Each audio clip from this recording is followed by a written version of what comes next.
Welcome back, everybody. Today is episode 2, horsepower. Everyone's favorite mechanical drug. Ha!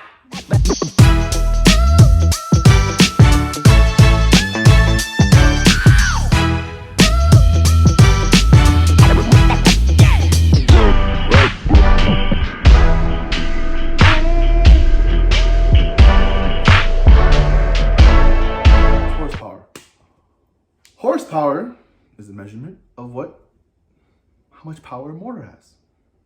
How much power does your motor have? We don't know. I don't know, but the dyno's gonna tell us. That being said, you have to understand that not every dyno is the same. There's dyno dynamics, there's dyno jets, there's a bunch of dynos. Different temperatures do different things. If it's too hot, you're not gonna make power. If it's too cold, you're gonna make good power. You're gonna be happy about the power.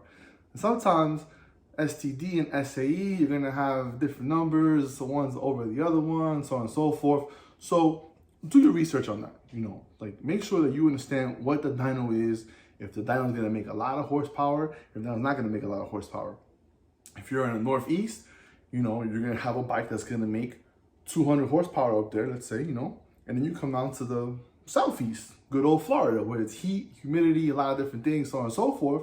Now the bike's not gonna make the power that it made up there. You go from 200 to low 190s, high 180s. And I've seen that. I've seen the bike come down here and the guy was sitting there go, man, I made 202 up there in New York, so on and so forth. And I'm like, what kind of dyno? He told me the dyno.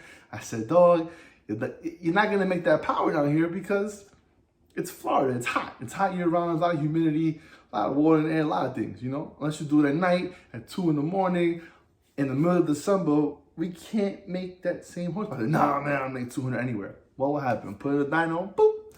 Bike made like 189, something like that. He was kind of mad. He was like, that's just BS. This is too much. This is my bike, blah, blah. Something's wrong with my bike. And we're like, nah, it's not. Look, the air fuel's fine. We had to adjust a little bit, but it was a little rich because the air up there was better. So we leaned on it. Yeah, made a little more power, but it didn't make 200, and he wasn't too happy. And we also had to talk to him about the dyno. Then, also too, you have to remember that not every dollar you spend on a bike is gonna make you the most power. He didn't understand that. And this is a hypothetical situation because we're talking about how other people perceive things. So this is like a bunch of situations all in one. So the dude sits there and goes, well, I have a $4,000 World Superbike exhaust, and I have a $200 air filter, and I have blah, blah, blah, and this and that. And we're sitting there listening to the guy like, bro, just because you throw money at something doesn't mean it's gonna work. And not everything you throw money at, especially a high dollar amount, is gonna work. We have done velocity stacks. If you know velocity stacks, they come in different stack heights and so on and so forth. They'll make power. Low ones make power, some will make power. I'll talk about that later. But guy bought $500 velocity stacks. They made power. And what do? We grabbed a OEM set that we found on eBay for like $30, cut it up, made it our own, made it better because OEM is good. Most bikes have 2 tall ones and 2 short ones. So if you want to make power, just make them all short. Make it your own, make it however you want, right? Boom, bike made power, so on and so forth, right? Like I said, this is a bunch of situations all built in one. Also, you have to remember, no 2 bikes are built the same. You can have a bike built in the same factory by the same person, by the same everything. Metal is different. No 2 pieces of metal are always cut the same. What are motors? Motors are metal and plastic, just different, piston sizes, strokes, bores, the whole 9, rod lengths, blah, blah, blah, blah, blah. So you have to remember that no 2 bikes will make the same power. They'll be close. They'll be very close. They might even make the same power, peak power, but somewhere there along the line, they're doing something different. You know what I'm saying? Doing something different. So you have to understand that too. You have to understand, yo, my boy had a ZX-10 and he made 192. Oh, my other boy had a same year ZX-10, just different color, and made 191. It wasn't the color, I promise. I promise you it wasn't the color. Oh, the gray ones make more power than the green ones. No, they don't. No, sir. No, they don't. They really don't. Right? So you have to understand that. Also, too, everything that's written on the internet isn't true. If you haven't figured it out by now, I don't know what to tell you. A lot of times people will compare notes from different sides of the world. And that's cool. But sometimes people will just sit there and rewrite what someone else wrote of their opinion of what it should have done. And that's not always the case. So you have to be careful what the internet is and what people put out there. Now, with that, you have what we like to call internet tuners. Tuners who sit there and sit at home, go to dyno once, whatever, and they're pretty good tuners. And they go on the dyno, unlock the computer, do all this rah-rah stuff, make all these posts about, look, I'm the king of horsepower, flash benching, and so on and so forth. And the bike runs good. But then here comes the bike with a custom tune and puts buses on you.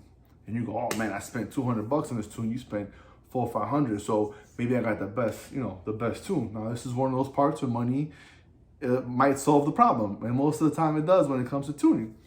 So go spend that $400 or $500, whatever your local tuner charges you to tune your motorcycle.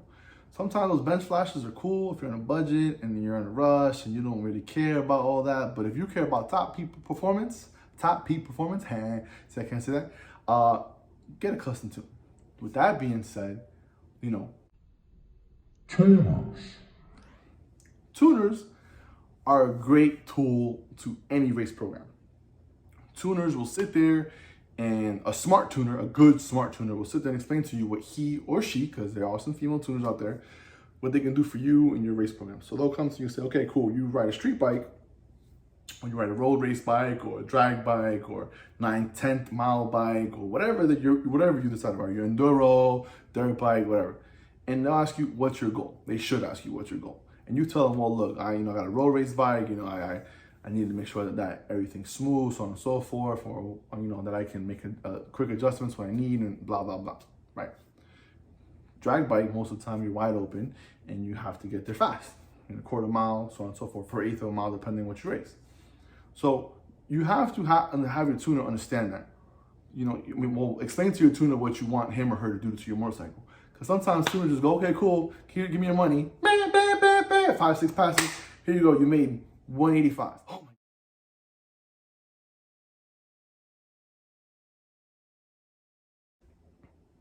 A lot of tuners like to fluff a dyno. What that means is that they'll lean on the bike a lot and say, look, we made 200 horsepower. We're the best tuners in the world. Nah, bro, that ain't it. A lean motor is not a strong motor. A lean motor is not a strong motor. A motor that has a good air-fuel mixture is a good, strong, reliable, efficient motor. If the motor has all those components, then that's a good, strong, efficient, reliable motor. That's what you want. Now, obviously, if you're pushing the limit and you're trying to find a little edge and you have money to blow and you want to work it out, you can do that. You can do that and lean on it a little bit. But if you lean on it too much, you'll make the power, but it ain't going nowhere. You ain't going nowhere with the power. So, that's what a good tuner does. A good tuner finds that perfect mixture between air, fuel, timing, ignition, so on and so forth. And you have to understand what each tuner does. And not every tuner can tune the same. Some are road race tuners, some are drag bike tuners, some are 9/10, some are really good at 9/10. Some are, a good street bike tuner that gives you a nice street bike, blah, blah, blah. So you have to understand what you want, whatever the case is. Like I said, horsepower is a drug. It's a drug. You want more of it. Everyone wants more power. More power, more power, more power. Give them more power. But you have to understand your overall goal. You have to sit down and go, okay, cool, I bought this new bike, and I want to figure this out, and I want to do something like this, and this is what I want to do. What direction do I go?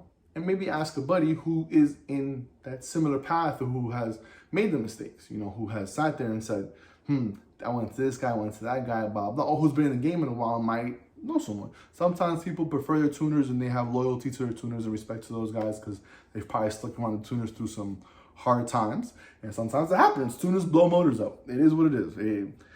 The motor could have been weak and they were trying to push it, trying to find out where that sweet spot was, and they might want to let too much to the left on the lean or too much to the right on the fuel, and the motor didn't like it, and bye-bye, So you have to understand that, that's what that is.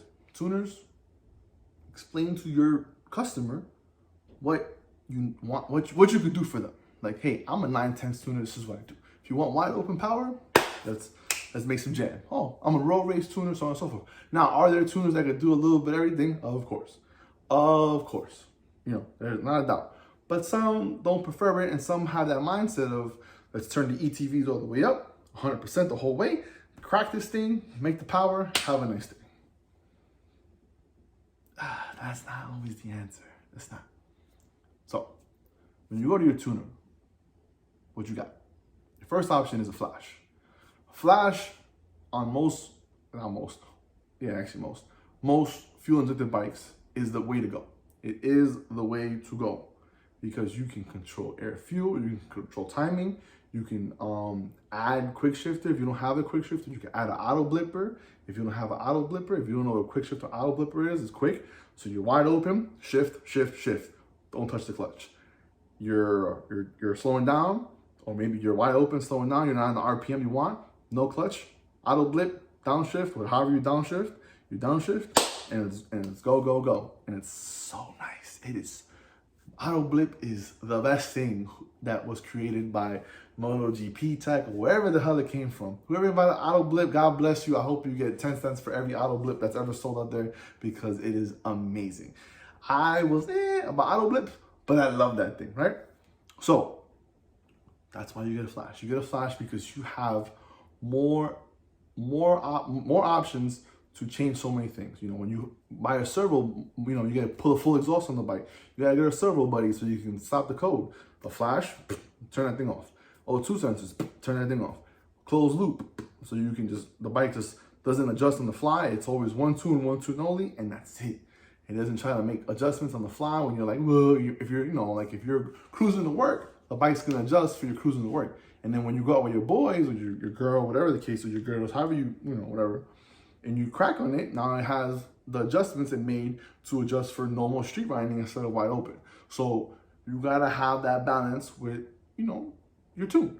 So you have all those options. You can do add-ons, you can do a pit limiter, so pit limiter is kind of cool. You can, for all those inner racers that like it, I like my pit limiter when I'm sitting in the pits running around. You hold the button or however you have it set up, and my Beamer, I hold the button, I'm wide open, it goes, and the bike won't pass 45, 40, 35 miles an hour, depending what I have. I think I have it set at 35 right now. Pit lane speed limit, and it sounds cool. So it sounds cool. It's just me being my inner racer, my inner Fast and Furious guy. Then you also have two-step. So you're in a dead stop, for all this old Honda guys, two-step, or drag race guys, or turbo guys, whatever. Two-step. You pull the clutch in, you put the bike in first gear, you go wide open, and you set the two-step to 6,000 RPM. It goes instead of like revving all the way out. It revs here and it sounds pretty dope. So you can do that with it, with the flash. Now, some bikes only give you the option to tune on one fuel. Most racers, actually all racers, like the pump gas option, and then like a race fuel, whether it's MR12, U44, T4, ethanol. Ethanol's big in the drag bike, in the road race bike world. You want an option to have more. You want an option to be able to tune for different fuels. The problem with that is that not a lot of bikes give you multiple options for different fuel maps. Like the new Gixxer. The new Gixxer gives you maps for different power modes, but not for different maps. BMW, same way. Different power modes, different traction control modes, so on and so forth, but not for different maps. The ZX10, God bless Cowie, thank you. You can adjust for different overall maps. So we have a ZX10. The bike is tuned on pump, the bike is tuned on ethanol, and then it has the stock tune that we put back just to have a stock tune. So when it's raining or you want to cruise or whatever, and took the limiters off. That way it's there. It's a very basic tune, no added timing, nothing, just adjusted air fuel and let it go. So you got 180 horsepower tune, then you have a pump gas tune that makes low 190s, 191 with a slip-on, like make good power, and shout out to my tuner. Then you have an ethanol tune that made 197. So now we want to send it, if someone wants to call us out, drain the gas, put some ethanol in, and get rolling on a stock motorbike. And then we just adjust.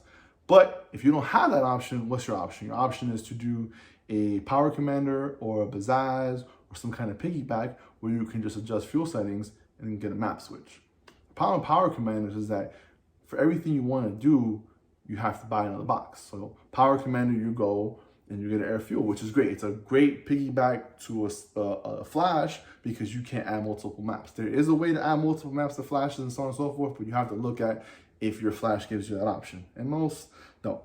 But if they do, great. Not everyone has a laptop to upload and plug and so on and so forth. That's too much. So get a map switch, make your life easier so you can do it on the fly and no one notices that you're pumping ethanol in at the gas station instead of pumping 93.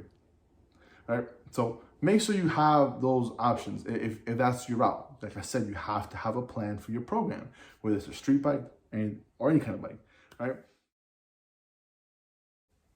I think that's it. I'm looking at my board. Look at my board, it's right here. It's usually here, but it's right here today. So I keep looking this way. So we'll see. All right, this is gonna be a 2-part video because it's a 2-part video. Next part, we're gonna talk about exhaust. We're gonna talk about filters. We're gonna talk about different motorcycle parts, velocity stacks, rotating mass, how to get more power out of that, how to put more power to the ground necessarily. And we're going to rock out with that. And it's going to be awesome. It's going to be great. And as always, thank you, everybody. Please, I know this is part 1, but part 2 is coming. And please don't forget to subscribe, like, share, and comment. Thank y'all. I'll see you on part 2.